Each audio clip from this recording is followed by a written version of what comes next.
her very much, Dilara Dikiltash. She's from Flagstaff, Arizona. She studies applied linguistics at NAU. We both were in Northern Arizona for applied linguistics program, MA TESOL, and now she's doing her PhD. I will turn it over to you, Dilara. Thank you so much for the lovely introduction. Let me share my screen actually before I start. Hello, everyone. As Ellie already introduced, my name is Dilara Dikiltash, and thank you for joining today's session. I'm a little excited. I'm really excited to share a practical approach for integrating fluency assessment into speaking instruction based on my classroom research and a fluency tool that I tried to develop. And it's still in progress, but I think it was a really nice progress that I've made so far. And I'm really happy to be sharing it with you. During the session, I will have one or two questions for you, and you're more than welcome to share your responses using the chat. And let's start. Actually, let's start with our first question. So we are going to be discussing a fundamental construct in speech, fluency. But what is fluency? How would you define it if one of your students came to you and asked, what is it supposed to mean to be more fluent? Like, what am I trying to develop here? And I'm just going to give you a couple seconds just to share your responses, and then we can keep moving.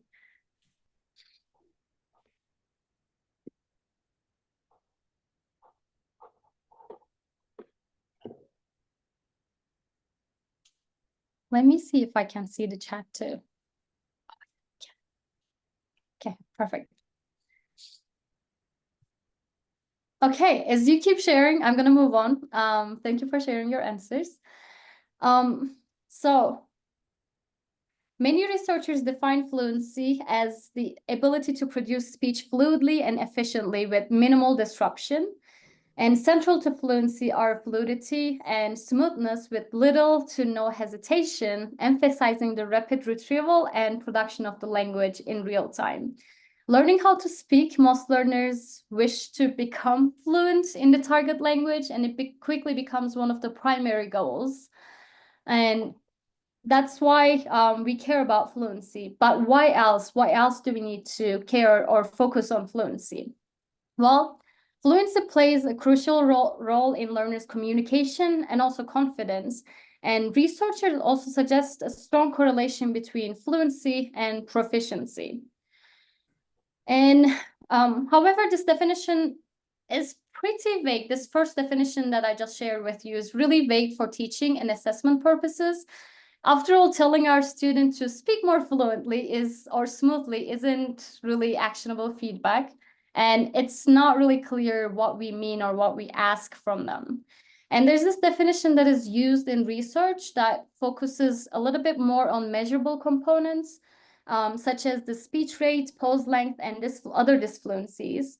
But this is also not very practical for teachers, given that we are not going to count the number of pauses or like how long a pause is in every single student during their assessment.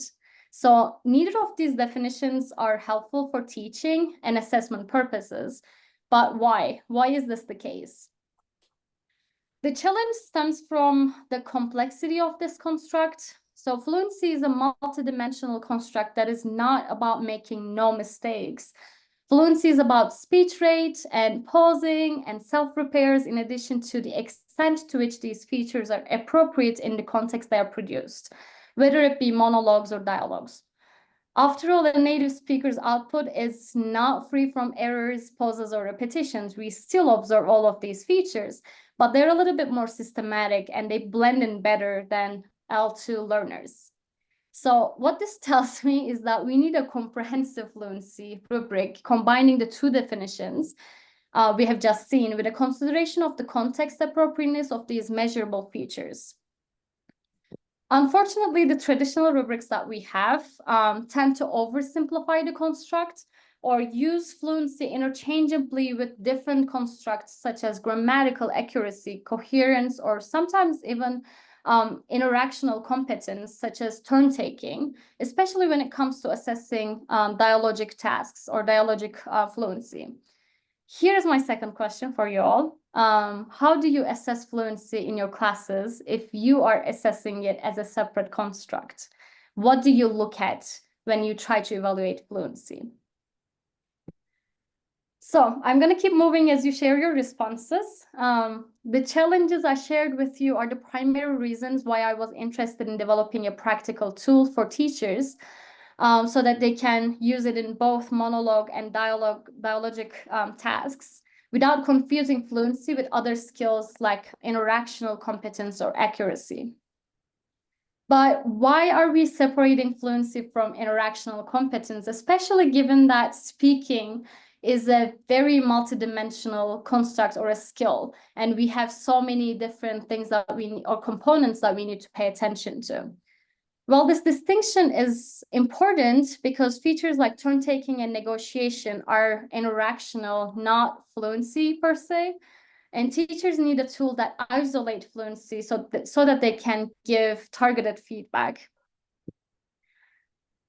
Okay, my slides are still functioning. I'm sorry, I'm constantly freaking about technology and just double checking if it's working.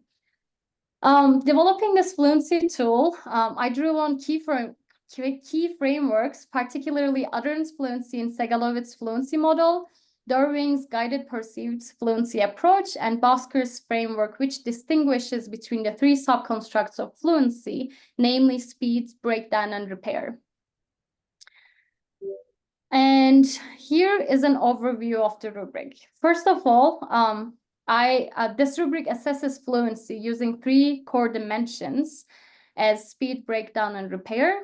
And we also have four levels ranging from novice to superior. And finally, this rubric is also adaptable across task types. And I mentioned that these tasks are monologic and dialogic. So let's start with the first criterion and the details of it. I know that there's a lot of writing here, but I just want to cover the main purposes of each of the criterion.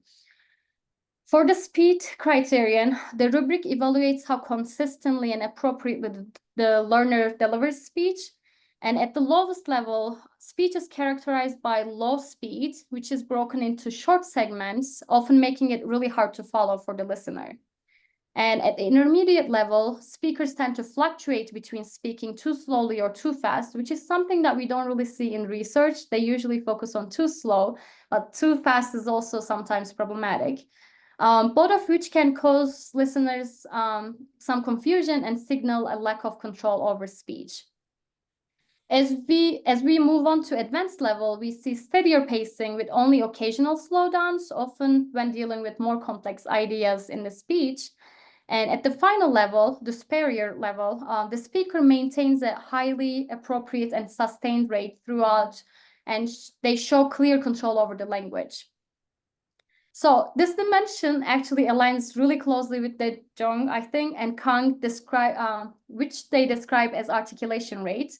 And it is a reliable predictor of L2 proficiency as well, in addition to fluency. Importantly, the emphasis here is not on speed for its own sake, but the appropriateness of the speed within the context and demands of the task, which is going to be the case for all of the three dimensions. Next, moving on to the breakdown.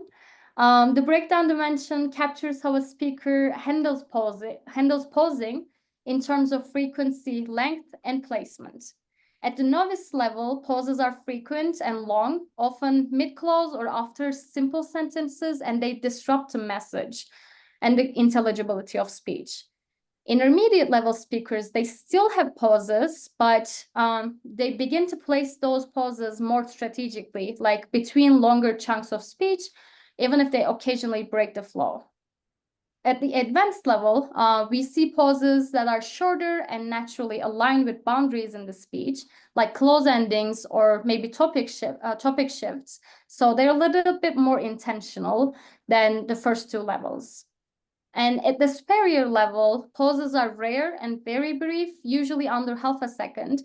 Of course, it's not an expectation to count how many seconds it is, but it feels a little bit more natural, and they serve a functional purpose, supporting the natural rhythm of the speaker's thought processes.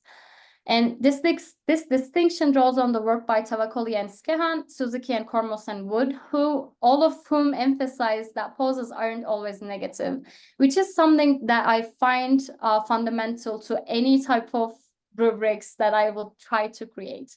When used strategically, pauses can actually help with comprehension and reflect planning. So this criterion encourages both readers and teachers not to equate all pauses with this fluency, but to evaluate their communicative role. So, final dimension. I feel like I'm going a lot faster than I actually planned to. The final dimension is repair, and here we look at how speakers manage speech disruptions, and these include things like false starts and repetitions and self-corrections.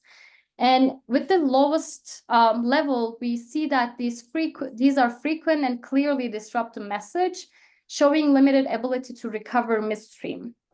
But with the intermediate level, it's a little bit better. The speakers may rely on repetition to clarify meaning, but their repairs are more successful overall.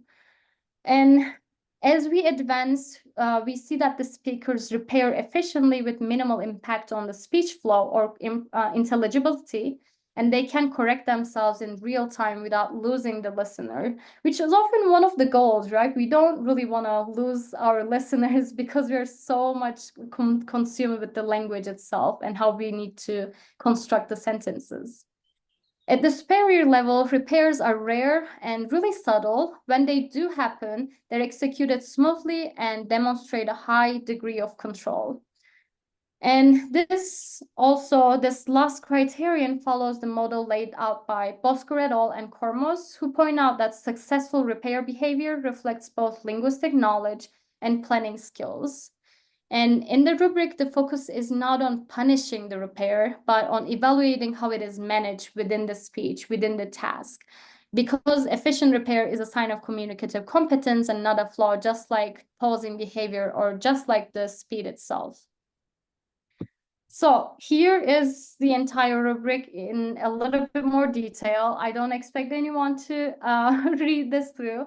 But if you'd like, I can definitely, if you express your interest, I can definitely share it with you. And if you'd like to tweak it. Let's move on. So in making or developing this rubric, of course, I went through some research processes and some piloting to make sure that everything is functioning well, and there's going to be more piloting to make sure that everything is actually functioning well. But I piloted the tool with two types of tasks, monologic and dialogic, because it was the main interest if I can combine these tasks, still measuring or evaluating fluency. And the tasks were based on prompts that are highly familiar to a wide range of learners. And in the first one, we're focusing on personal narratives and storytelling. And the prompt that I gave them was, tell a story about the memorable experience you had as a child and why it was special to you. So I didn't want to put the burden of thinking about a topic that they're not familiar with. The focus or the purpose was to give them something familiar so that the anxiety would be much lower and they can focus on their speech, and I can effectively evaluate the speech stream instead of just dealing with a lot of language struggles. And in the dialogic one, the task was pair discussion and opinion exchange. And I just asked the students to share with their partner a memorable story about a holiday that they enjoyed and why it was meaningful to them. And they also, after each of these dialogues, they had a discussion about that memory that one person shared. So that was the interactive part, but I wanted them to have their own prompt instead of me giving them something to discuss back and forth. And these were, they had 1.5 minute preparation time in both of these tasks. And the time monologue was 1 minute. So the students were expected to produce speech for about a minute. And the dialogue was 1 minute share and 1 minute discussion. So I just wanted to make sure that both speeches, both monologue and dialogue, were kind of equal. Again, just to emphasize, the purpose of using these prompts was to make sure that the students were not anxious and they were able to focus on the task and produce the speech without thinking about the grammar of the grammatical aspect. All right. So there were several piloting processes. The first, of course, I shared with you the final version of the task with time and planning. But the first time I started, I noticed that the preparation time wasn't enough. So I just went through several piloting rounds, tweaking task timing, adjusting prompts, prompt structure, refining the scale to account for contextual factors like how poses are perceived in different settings. And finally, I had the rubric that I shared with you a couple seconds ago. So what does this tool offer? Why do we have it? What are we going to do with this, or what we can do with it? This tool offers a clear, hopefully clear, consistent way to evaluate fluency. And more importantly, it supports student growth. And students feel more confident when they understand what fluency means and how they can improve it and what they're actually trying to focus on in a little bit more concrete terms. For the classroom application, instructors can use this rubric not just for grading purposes, but as a learning tool as well, potentially integrating it into peer and self-assessment, planning targeted activities, and giving structured feedback. And I'm really hoping that this tool can also be helpful for students as well, in that they can often ask, how can I be more fluent? When they ask this question, this rubric is going to help answer that question by showing them what fluency looks like and how they are progressing toward it. So I'm hoping that it is going to help them better understand fluency as a construct, what it means and what they're working on. They will be able to focus on improving all of these three criterion, and potentially they will have less performance anxiety, but it also depends on the task type. So I'm not going to take full responsibility on that one. And they will also raise awareness of strengths and their strengths and their needs. For classroom application, I need a little bit of a break just to take a sip of water.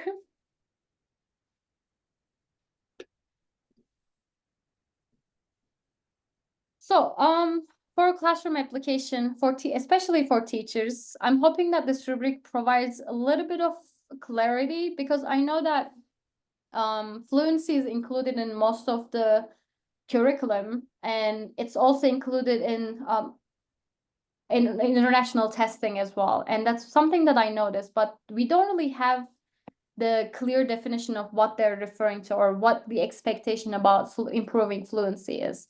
So I'm hoping that it's gonna provide some clarity and it supports differentiated instruction and makes your feedback more concrete and fair for your students.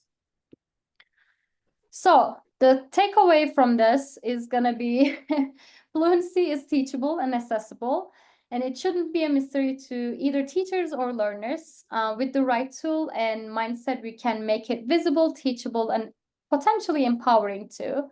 And hopefully, another takeaway is that this tool is going to bridge the gap between theory and practice.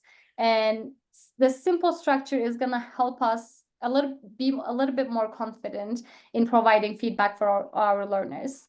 And finally, I'm hoping that it's going to clarify fluency for our students, and potentially it's going to be a tool for peer assessment as they try to progress or make progress in their speaking ability.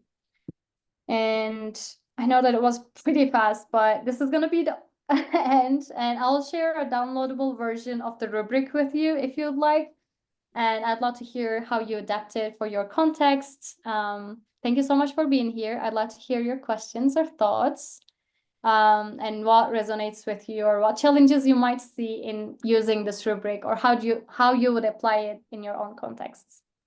Thank you so much, Dilara. This was amazing. And even faster than expected, but it was pretty, I know. it made me think that it was pretty short enough for us not to get carried away or whatever. It was really good that you shared your thoughts, your ideas, this scheme in general. I feel like we could definitely apply it to our classrooms. Thank you. So we welcome questions, any that you might have. You can place them in the chat, or you can unmute yourself and speak up. I see one question. What exercises did the students do to prepare? Wait, I missed the question. Oh, it is It's in the chat, but I'm gonna repeat. What exercises did the students do to prepare? No preparation in classroom. It was just the prompt that helped them prepare. So they were just given the prompt. Actually, let me go back to the prompt. I had it right here. So the monologic group was asked to tell a story about a memorable experience they had as a child and why it was special to them. But they were not allowed to write down anything. They just had some time. They had a minute and a half to think and reflect what they wanted to say and organize their speech. And the reason why they were not allowed to take notes is because I didn't want them to focus on grammatical accuracy while they were trying to formulate their ideas. And it's also discussed often in research too. Taking notes is not really a good reflection of their speaking skills, and we're trying to focus on their speaking skills. So no preparation before, but if it's integrated into classroom, it can definitely follow a speaking lecture or a lecture on vocabulary or even grammar. Thank you for the question. It was a good one. Thank you. Christina, go ahead. Okay, well, I wanted to say thank you also for being here. This is so interesting. So the rubric that you showed us, you made that, correct? Yes. Wow, okay. I'm wondering first why, like you touched on this a little bit, why only a minute and a half to prepare? Because I'm imagining myself like, could I even do this in English in a minute and a half? But then also, I'm just wondering if there's a version of this rubric that students can look at, because I know that you had made the argument that it's like they can look at it and they know what is needed. But I wonder if there's like a simpler, easier kind of version that you've thought about. Thank you so much for the question. It's actually a great idea to have a simpler version for the students, because I was thinking mostly about the teachers, I guess.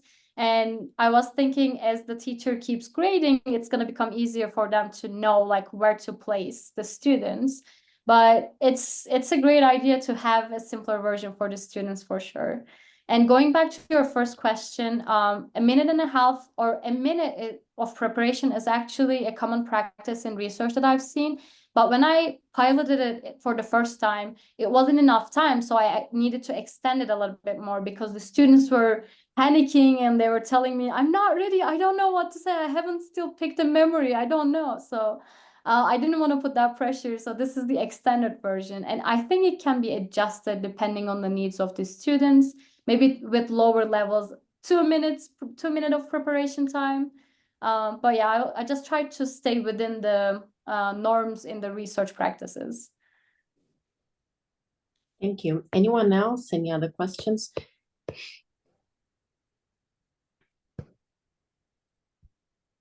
While everyone is thinking, I'm going to ask my question.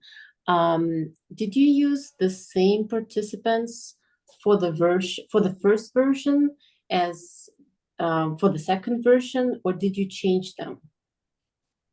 There were 3 rounds of piloting, and I had different participants for all of them because I didn't want to make any changes in the task, as it was going to be a little hard to make them comparable. So I kept the task the same, but the students were different, but they were all at the same levels correspondingly.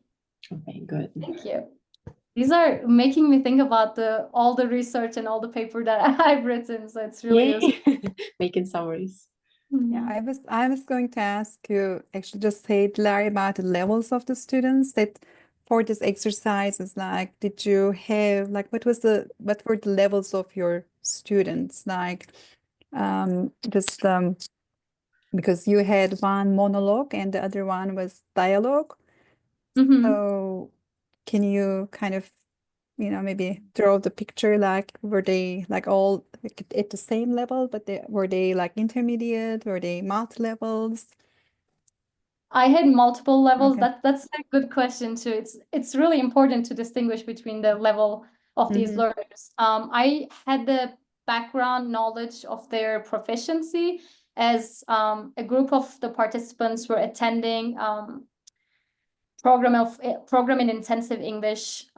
So they just came from another country and they just started learning English recently. And a couple of them have already been here for about a year and a half. So they had some time in the program, they made some progress. And some of them were in their first year of the undergrad. So they're a little bit more advanced than the program in intensive students, in English students. And I also had advanced students who were either in later in their undergrads or in the graduate programs. So I had like a wide range of participants and levels of participants to make sure that I'm not just looking at the same group repeatedly. Great. Thank you. Thank you so much. Of course, thank you for the question. Any other questions? I see a question in the chat. What exercises did Oh, we did go over it.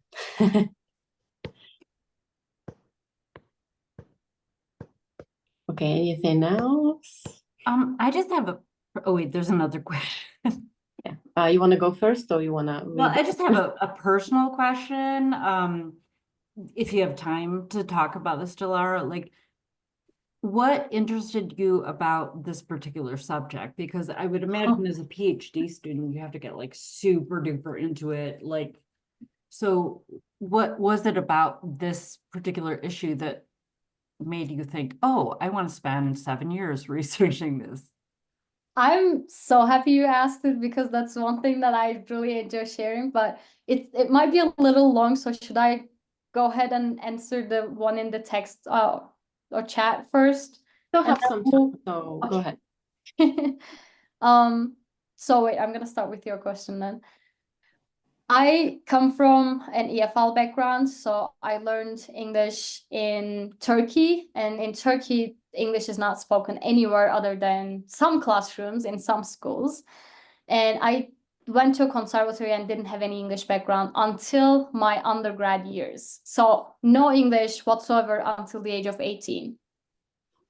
And I decided to change my field. I was studying music and I decided to just like dump it on and move on to another field. And I was super interested in English and I got into a college and study English in my preparatory school program because of my little background. And I noticed that I can learn all the grammar and everything, and I have like a great vocabulary building up, but I don't know how to speak. And like anytime I try to speak, I can talk about my classes, but I cannot ask even the question of like, I gotta take a shower. I needed to ask how I need to form this sentence to another friend who knew English. So since then, I was interested in speaking in general, like how do we learn speaking? How do we make this better? And as I studied, I noticed that most of the research is for university students and in academic context, and I'm really, really interested in outside because I'm a super social person. So like I want to be able to chat with people. I don't want to just talk about my classes or answer instructors' questions. So that kind of pushed me more and more to research, teaching, speaking, and now that's how I ended up being interested in fluency and speaking and like how we just integrate all of these to teach EFL children who don't have the opportunity to listen to EFL or talk to people in English. I'm sorry, that was like a very long way of explaining it. Amazing, very inspiring. Yeah, I didn't think that was super long-winded at all. I really appreciate that. And from my perspective, of course, I'm thinking, oh, you're a musician. This makes sense, like the sound and the flow of language. And I don't think of English as super musical, but I think it Turkish feels is way, but so different. I mean, you can probably tell by my accent that in English we don't have, or in Turkish we don't have intonation at all. So it's a really difficult or different language than English, and it's so hard to grasp the intonation patterns and that fluency, that flow. Smoothness doesn't come until very late. You're mastering it right now. yeah. You just gotta keep talking. Okay, we have another question, like multiple. Were students given an opportunity to repeat their story? They were, this is an interesting and complex question. Once they started, they just kept going. If they made mistakes, they just like used repair strategies if they needed to, but they didn't just start over from the beginning, like because we are not interested in recording the perfect speech. We're interested in what comes out of the students. So that's why they were not really interested in just like starting over, but if they needed to, they just like went back to whatever they wanted to fix, if Okay. it answers the question. And the second one, have you integrated reading fluency into your speaking fluency exercises? Oh, no, I have not. That's actually an interesting idea too. Nice. But Our reading audience giving ideas. I know. Let me take note of that. But reading fluency it sounds complicated to measure to me. It's almost like cognitive fluency in a sense. I don't know how to get into that brain of the students and analyze it as well as I'm comfortable with speech fluency. Yeah, imagine like MRI scanning you while you read. Or like eye I could tracking address studies reading probably. fluency if you like. We have someone speaking it. Yeah, this is Karina. I was the one that asked the question about reading fluency. Oh yeah, go ahead. Yeah, I can address what reading fluency is and how we use reading fluency and how it's easy, or not easy, but it's Yeah, go reading ahead, a please. past. Pardon? Go ahead, please. Okay, so it's reading a passage in a certain time period. So maybe a minute, you give the students to read for a minute, and they read, and then you say stop, and then they mark right where they ended up, and then you have them go back and read the same passage again from the beginning. Now they've read it once, so the expectation is the second time they will read it a little bit faster, and then they mark, a minute, and they see how much faster they're able to read, right? So it reinforces repetition and practice. And then, so that's one way to like integrate reading fluency. And another way, if you can have an opportunity to work one-on-one with your students, again, you give them a reading passage and you listen to them as they read, and then you record on your recording sheet, mispronunciation, the ability to maybe sound out a word, so you're able to keep track of how well they are in fact reading. So we will use in my program reading fluency frequently, and we've done it using scripted dialogues to help them with a written dialogue back and forth. So there's no real thinking about authentic speech and spontaneous speech, but it helps them with patterns in speech. So just wondering if you've used that, or if your students are familiar with that exercise before giving them this speaking fluency exercise. Does that make sense? Yes. Thank you for explaining and also sharing how it works in your program as well. As you were describing it, I was just thinking about the integration of this tool for reading fluency. I'm not sure if it would function well because this rubric is specifically designed for spontaneous speech. So we are kind of putting the pressure of producing speech in real time for those learners instead of looking at something written that they need to follow. So that's why I have some doubts that it might work for reading fluency, but maybe with some adaptations, it might be focused a little bit more on reading fluency other than speech or spontaneous spoken fluency. Does that answer your question? Yes, it Okay. does. But I also wonder if they practiced that, it wouldn't be as anxiety producing. when they have. Practice the reading. Yeah, if they practice that, I don't know. If they practice that first, then that spontaneous language to talk about might be easier. I don't know. Just wondering. Yeah, it definitely makes sense. I understand it. I'm just thinking about, I think there's a way to be able to integrate this rubric. There would need to be some adaptations and some adjustments into some of the components, just because of the processing of reading versus speaking. They are different in a sense that they actually function differently in our brain too. At least that's what we learned in our classes, or that's what I've been learning in my classes. So maybe different rubric might be needed specifically for reading, but if some adjustments are made, it can also be applicable.